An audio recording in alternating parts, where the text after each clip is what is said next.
तुमच्या व्याख्येप्रमाणे सगळे सोयीची अंमलबजावणी तातडीने पाहिजे, लगेच त्याच्या 2 दिवसाच्या आत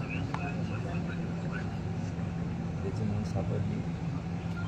त्या नोंदीच्या आधारावर मागेल त्या मराठा समाजाला हिंदी प्रमाणपत्र देणे, त्यासाठी निर्णय घेणं आवश्यक आहे. ती नाही घ्यायचे सुद्धा या 2-4 दिवसाच्या आत सरकारने लागू करायला पाहिजे. या 2-4 दिवसाच्या आत मराठा आणि हिंदी एकच 82 क्रमांकाला आहे त्या कायद्याची अंमलबजावणी करणं गरजेचं आहे. 2-3 दिवसाच्या आत ही सरकारची जबाबदारी. या न मागण्यास 2-3 दिवसाच्या आत सरकारने त्याची अंमलबजावणी करावी. राजकीय भाषा मी बोलत नाही.